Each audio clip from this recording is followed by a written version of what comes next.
Hola chicos, bienvenidos a prepararlaselectividad.com. Vamos con un nuevo vídeo de biología y en esta ocasión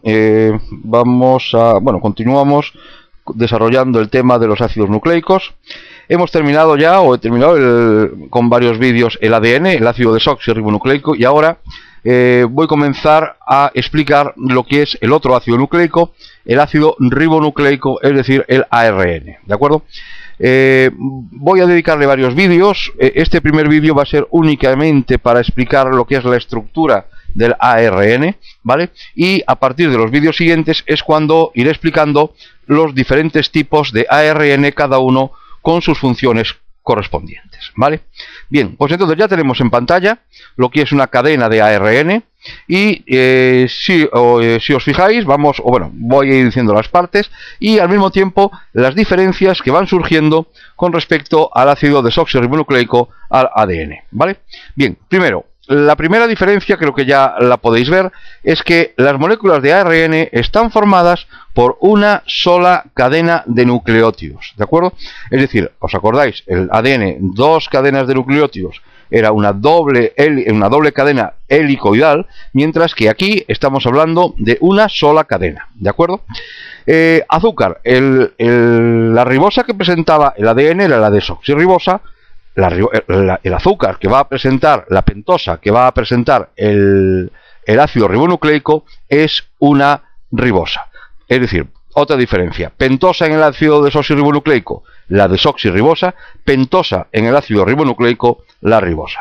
Y después, como bases nitrogenadas, aquí también va a haber una pequeña diferencia. Por un lado, con respecto a las bases púricas, no hay ninguna, los dos van a seguir teniendo adenina y guanina, mientras que el ácido ribonucleico va a tener citosina y uracilo y no va a contener timina, ¿de acuerdo? A diferencia de lo que ocurría en el ADN. Mirad, como norma general, la cadena del ARN es una cadena sencilla. Hay unos determinados virus dentro de los reovirus que sí se pueden encontrar dobles hélices de ARN, pero es la excepción, ¿de acuerdo? El ARN bicatenario es una excepción de unas pocas especies víricas dentro del grupo de los reovirus, ¿vale? Bien, continúo diciéndoos que todas las moléculas del ARN se van a formar en el núcleo de la célula, ¿vale? Después ya saldrán al citoplasma, pero en principio el origen es en el núcleo de la célula, y lo hacen a partir de determinados segmentos que se denominan genes del ADN, ¿vale? El proceso mediante el cual se produce el paso de ADN a ARN se denomina transcripción. Y así, a líneas generales, en modo de resumen, ¿vale? Puedo deciros que en la zona del ADN donde se encuentra el gen, ¿vale? El ADN se desespiraliza, y frente a los nucleótidos de ese gen, o sea, del gen del ADN, se van a colocar los correspondientes ribonucleótidos con las bases complementarias. ¿Excepto dónde? Excepto en los puntos donde se encontrase la adenina. ¿Y por qué? Porque, claro, enfrente la adenina, el complementario tendría que ser la timina. Pero como acabo de decir que el ARN no tiene timina, sino que el cambio en esa base pirimidínica es de timina por uracilo, la base complementaria ahora va a ser el uracilo. Por lo tanto, frente a la adenina no se va a colocar la timina, sino que se colocará el uracilo, ¿vale? Ahí lo tenéis, creo que bastante bien reflejado en esa figura, ¿de acuerdo?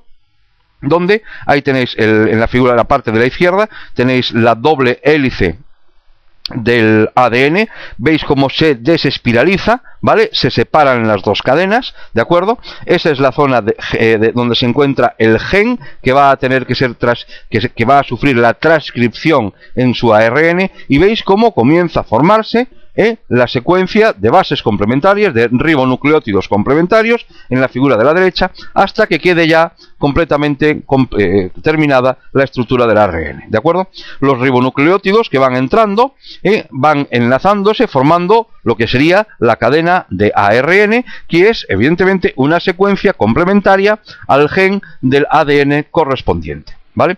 Una vez que se ha completado la secuencia, la cadena del ARN, esta se separa, ahí lo tenéis ahora en el esquema, en el nuevo esquema, esta se separa del ADN, de nuevo vuelve a recuperar la forma en doble hélice, ¿vale? Y el ADN ya se encuentra como antes de comenzar el proceso de la transcripción, ¿de acuerdo?